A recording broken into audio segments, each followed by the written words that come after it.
ওনাকে ইন্দিরা গান্ধীর মতো দেখতে, তাই ওনাকে ভোট দিন। যদি আবার 98% ট্যাক্সের যুগ চান, ওনাকে ভোট দিন।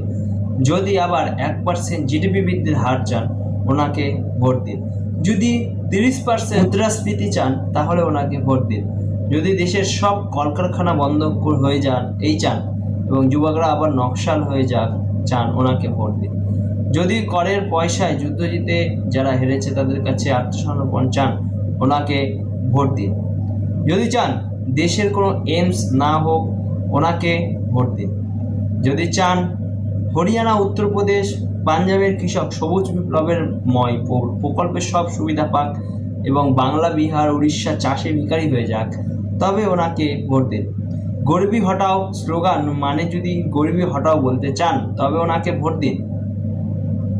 যদি এমন ব্যাংকের সুদ চান যে বাড়ি, গাড়ি, পড়াশোনার ঋণ নিয়ে করা যাবে না, তবে ওনাকে ভোট দিন। যদি টেলিফোন লাইন পেতে 10 বছর অপেক্ষা করতে চান, তাহলে ওনাকে ভোট দিন। যদি দেশের কোনো নতুন আইআইটি, আইআইএম, এনআইটি না চান, ওনাকে ভোট দিন। দেশের যদি নতুন কোনো জাতীয় আইন কলেজ না চান, ওনাকে ভোট দিন। যদি আবার ছেলেমেয়েদের আধখানা ডিম খাওয়াতে চান, তাহলে ওনাকে ভোট দিন। যদি মাসে একবার ফল খেতে চান, বছরে একবার লুচি খিচুড়ি, ওনাকে ভোট দিন। যদি আবার যে অসম, শ্রীলঙ্কা, পাঞ্জাব সমস্যা চান, তাহলে ওনাকে ভোট দিন। স্মাগল রাজ যদি আবার ফিরে পেতে চান, ওনাকে ভোট দিন। 1991-তে স্মাগলিং সম্পূর্ণ উঠে যায়, এমনকি হিন্দি সিনেমায় ভিলেনের রোলেও পাওয়া যায় না। দেশের যদি কোনো আধুনিক সড়ক না চান, ওনাকে ভোট দিন।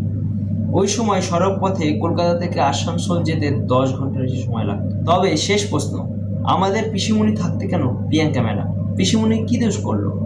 নাতনিকে তো ঠাকুমার মতো দেখতে হবেই, কিন্তু উনি কাজে প্রমাণ করেছে উনি উপরের 18টা কাজের সব পারেন, শুধু 1 নম্বর বাদে।